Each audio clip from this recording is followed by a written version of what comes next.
श्री स्वामी समर्थ. जय जय स्वामी समर्थ. अवधूत चिंतन श्री गुरुदेव दत्त. सर्व स्वामी भक्तांचं माझ्या चॅनलमध्ये स्वागत आहे. मी आज तुम्हाला नागपंचमी केव्हा आहे, त्याची तिथी काय आहे आणि मुहूर्त काय आहे हे सर्व आपण ह्या व्हिडिओमध्ये बघणार आहोत. त्यामुळे व्हिडिओ पूर्ण आणि शेवटपर्यंत बघा. आपल्या हिंदू धर्मात नागपंचमीच्या दिवशी नागदेवतेची पूजा केली जाते. त्यांना नैवेद्य दाखवला जातो. चला तर मग बघूया यंदा नागपंचमी केव्हा आहे. या शुभ मुहूर्तावर पूजा कालसर्प दोषापासून मुक्ती मिळवण्यासाठी करा हे उपाय. नागपंचमी सणाला हिंदू धर्मात विशेष महत्त्व आहे. यंदा नागपंचमी सण मंगळवारी 29 जुलै रोजी साजरा केला जाणार आहे. या दिवशी नागदेवतेची पूजा केली जाते. नागपंचमी हा सण श्रावण शुक्ल पक्षाच्या 5व्या दिवशी साजरा केला जातो.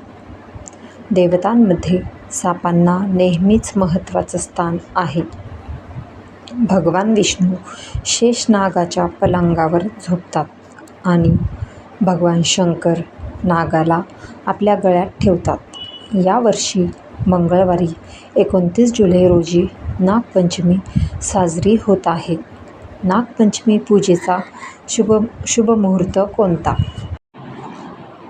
कालसर्पदोषावरील उपाय याविषयी दिलेली माहिती जाणून घेऊ. तसंच अशा कोणत्या गोष्टी आहेत ज्या नागपंचमीच्या दिवशी करू नयेत तेही पाहूयात. नागपंचमी 2025 शुभ मुहूर्त तारीख 29 जुलै 2025 मंगळवार. पूजेची वेळ सकाळी 5:41 ते 8:23 कालावधी आहे. 2 तास 43 मिनिटे. नागपंचमीला 9 नाग पृथ्वीवर येतात.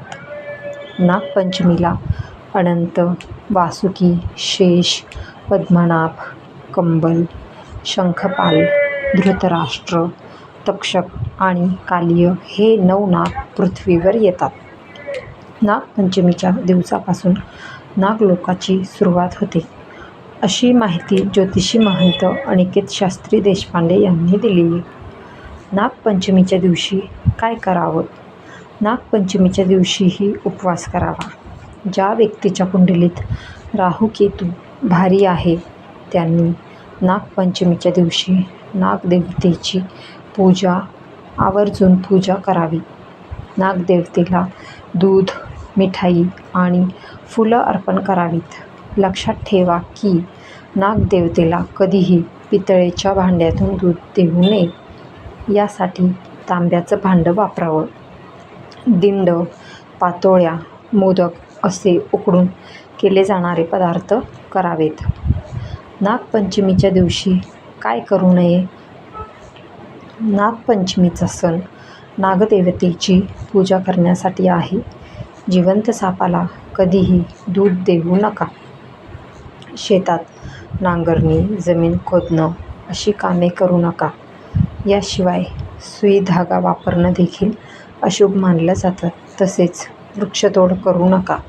या दिवशी काहीही चिरू कापू नये, तळू नये. चुलीवर, गॅसवर तवा ठेवून काही भाजू नये. कालसर्पदोष म्हणजे काय? कालसर्पपूजा म्हणजे राहूची पूजा आहे. काल आणि सर्प हे राहूची अधिदेवता व प्रत्ययी देवता आहे. भारत हा कृषीप्रधान देश आहे. शेती करताना कळत नकळत साप मारले जातात. अनेक वेळा शेतकरी सापांना धोकादायक समजून मारतात, पण काही वेळा ते नकळतपणे सापांना मारतात, जसे की नांगरणी किंवा इतर कामांदरम्यान. साप हा आपला शत्रू नाही तर मित्र आहे, तर तो आपला पूर्वज आहे. मानवी शरीरातील नाडी सर्पसदृश्य आहे.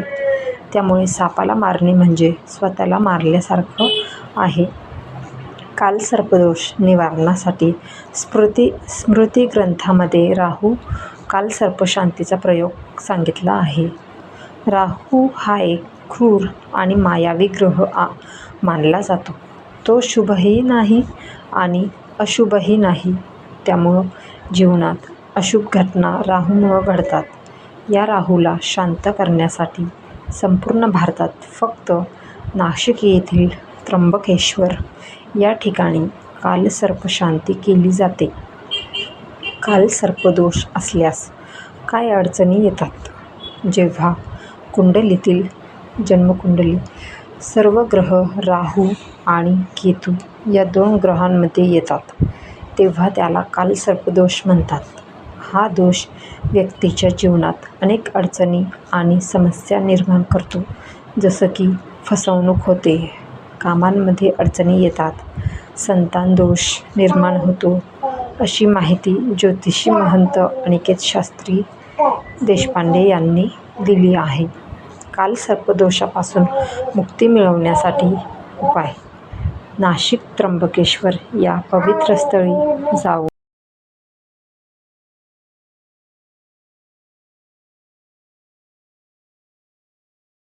कालसर्पदोष निवारण पूजा करणे. नागपंचमीच्या दिवशी शिवलिंगावर चांदीचा, तांब्याचा नाग अर्पण करणे किंवा कणकेमध्ये हळद आणि कुंकू टाकून नाग तयार करून त्याचा विधी करून ते नाग नदी, तलावात विसर्जित करणे. दररोज महादेवाची पूजा करणं आणि सोमवारी आणि शनिवारी काळे तीळ पाण्यात मिसळून अभिषेक करणे तसेच काळ्या तिळाचं दान करणं हे कालसर्पदोषासाठी उपयुक्त मानले जाते.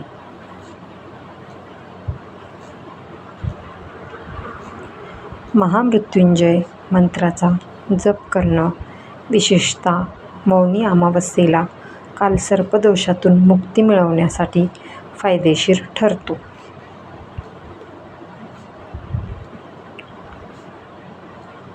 वासुकी गायत्री मंत्र कालसर्पदोष, नागदोष आणि राहू-केतू दोषांसाठी प्रभावी मानला जातो. तर भक्तजनहो, तुम्हाला कसा वाटला हा व्हिडिओ आवडला असेल तर लाईक आणि कॉमेंट नक्की करा आणि चॅनलला सबस्क्राईब करा.